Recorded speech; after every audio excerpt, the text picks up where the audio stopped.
Those three narratives, it seems to me, to the degree that they fuel religious communities, continue to bend those religious communities into being part of the problem that leads us toward not social healing, but social damage, and maybe even social suicide.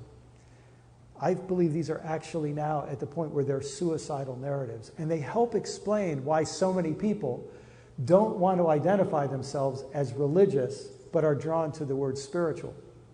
Now, any of you who are clergy of any sort, you have this experience. If you travel a lot, you sit down on a plane, you're getting settled, and the person next to you starts talking, and they say, "What do you do for a living?" And I don't know why, but I'm no longer a pastor now, I'm an author, but I feel like an unemployed pastor. But for 24 years as a pastor, I don't know why I would say this, but I would always say, actually, I'm a pastor, you know. I don't know what that word actually did, but it had some semantic function. And almost inevitably, the person next to me would put up their defenses, and they'd feel like, oh no, I'm stuck next to one of them, you know. You know how this is. Or either that, or they want some free counseling.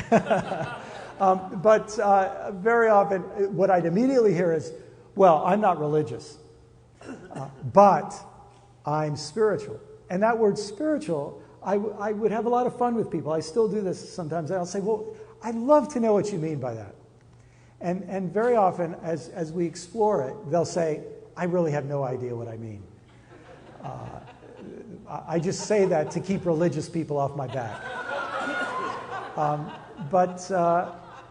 So very often then I will say, well, let me tell you what I think you mean by it.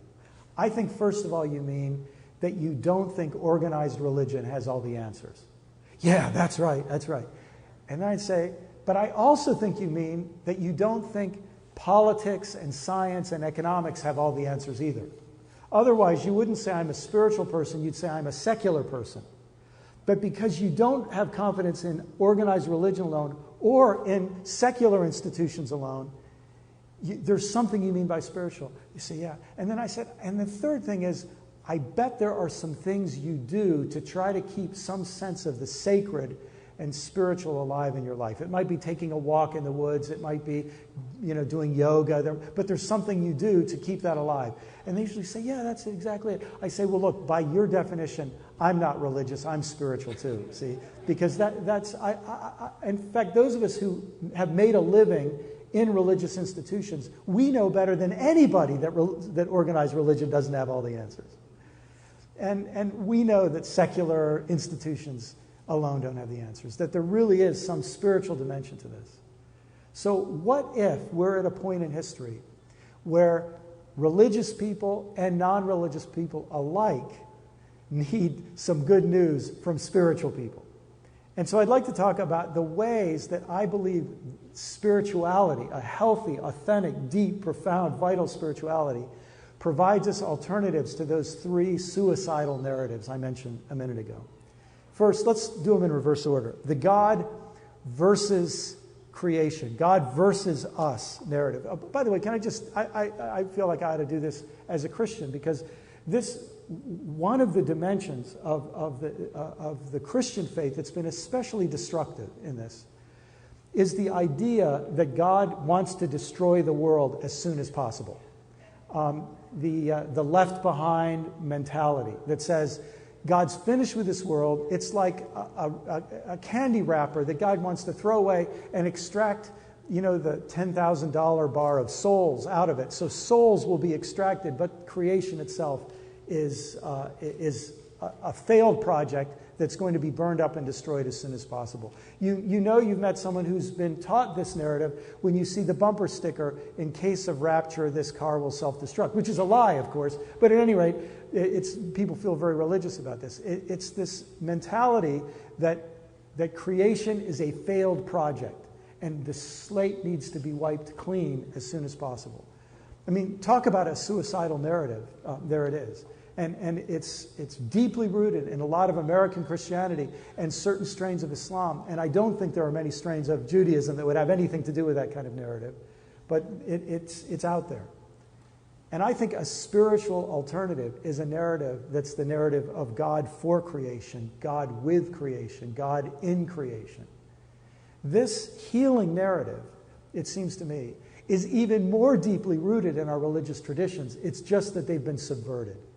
I mean, this is the narrative that comes so clear in the Hebrew Scriptures when you contrast the creation narratives of Genesis with the other ancient Mid-Eastern narratives.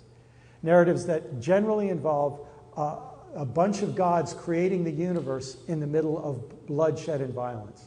My favorite being the myth of Tiamat, where there's a giant crocodile, the primeval crocodile. And you say, well, what was there before the crocodile? There wasn't anything there. The crocodile was always there. And of course, when you think of what the crocodile would represent, in North Africa that would have the knowledge of crocodiles farther down the Nile, you see, the crocodile would represent that reptilian, carnivorous, violent, terrifying threat that suddenly appears out of the water. It's just the chaos of water, the chaos of depth, and the chaos of a ravenous reptilian appetite. That's the ultimate reality.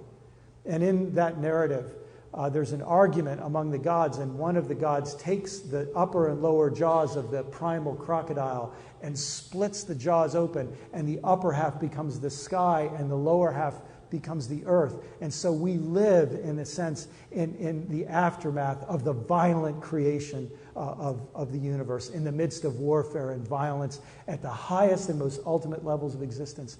You cannot get a more different narrative than the story of a garden being created and the story of the Word being done. Let there be light. I mean, there's no violence there. There's creativity there. And you might say that the ultimate, the most profound choice that human beings make is the choice between a narrative of a garden or a narrative of a warrior, a narrative of a garden or a narrative of a fight. And so at the core of authentic spirituality is the rediscovery of the God for creation, the God with creation, the God in creation narrative. It's deeply there in the Hebrew Scriptures. It's so beautifully pictured in the Spirit of God, the breath of God hovering over the waters. Now the waters aren't the source of the crocodile who's going to come out and grab you by the leg. But the waters are the source of creative possibility that will be evoked from the waters by the Spirit of God. It's remarkable. In Christian faith, I mean, again, I think more deep than this, what I would call a Greco-Roman subversion of Christian faith, is this belief in incarnation, that the identity of Jesus is the revelation of God with us and God for us. It's the subversion of the God as enemy myth. It's the vision of the prodigal son returning to the gracious father who isn't going to beat the tar out of him, but is going to welcome him back and throw a party.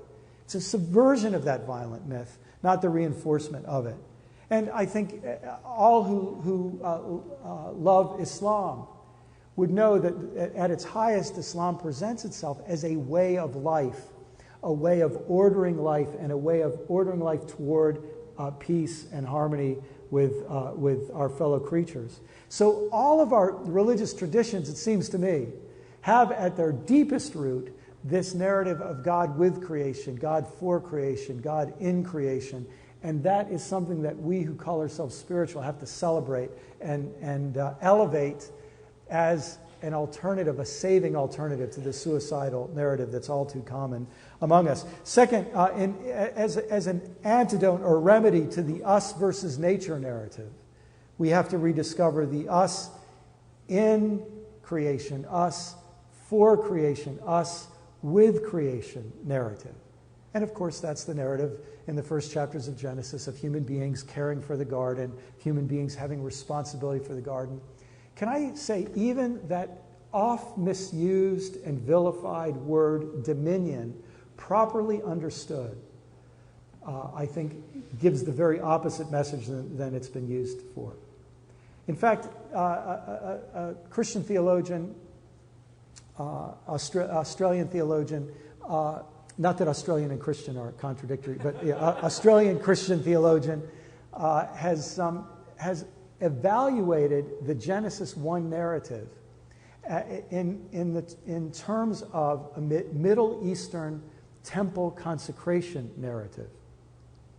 And so at the essence of the development of the temple in an ancient world would be the bringing of what we would call an idol, but the bringing of an image to place in the honored place in the temple.